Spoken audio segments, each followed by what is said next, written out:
আসসালামু আলাইকুম। আপনারা সবাই কেমন আছেন? আশা করি ভালো আছেন। আমি ভালো আছি আলহামদুলিল্লাহ। আজকে আমি কি রান্না করব আপনাদের সঙ্গে একটু শেয়ার করছি। আজকে আমি ভাটা মাছ রান্না করব, ভাটা মাছ ভুনা করব।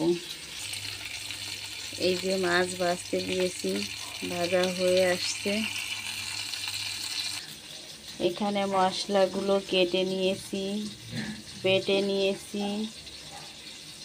এই যে সরিষা বাটা দিয়ে ভাটা মাছ ভুনা, ঝাল ঝাল ভুনা করব।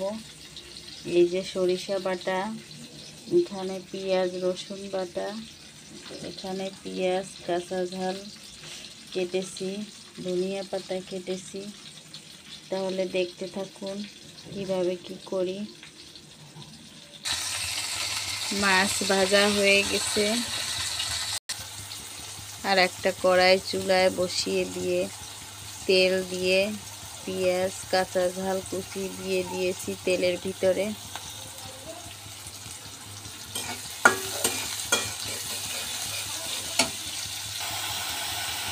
পেঁয়াজ ভাজা ভাজা হয়ে আসলে আমি তার ভিতরে পেঁয়াজ বাটা রসুন বাটা দিয়েছি।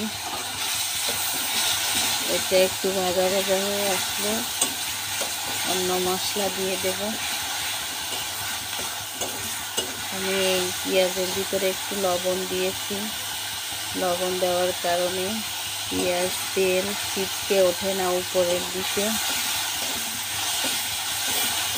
নাহলে সারা পাশে ছিটকে চুলা নষ্ট হয়ে যায়, নোংরা হয়ে যায়।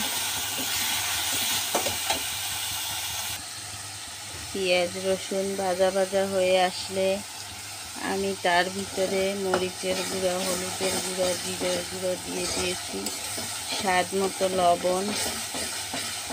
এখন এটা ভালোভাবে কষিয়ে তারপরে ঝোলের পানি দিয়ে আমি মাছগুলোকে দিয়ে দেব। ঝোলের পানি দেওয়ার আগে অল্প একটু পানি দিয়ে আমি সরিষা বাটাটা দিয়ে দিয়েছি। এই যে এখন আমি এর ভিতরে মাছগুলো দিব। এই যে ঝোলের পানি দেওয়া পরে আমি ঝোলের পানি ফুটছে, উপর থেকে আমি ধনিয়া পাতা দিয়ে দিয়েছি। এর ভিতরে আমি একটা তেজপাতা 2 ভাগ করে দিয়েছি।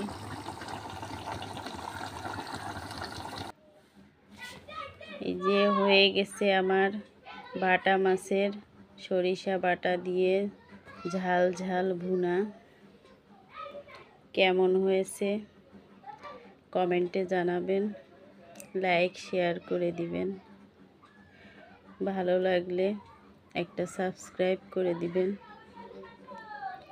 আপনারাও এভাবে খেয়ে দেখবেন, অনেক ভালো হয়েছে। আজ এ পর্যন্ত, আল্লাহ হাফেজ।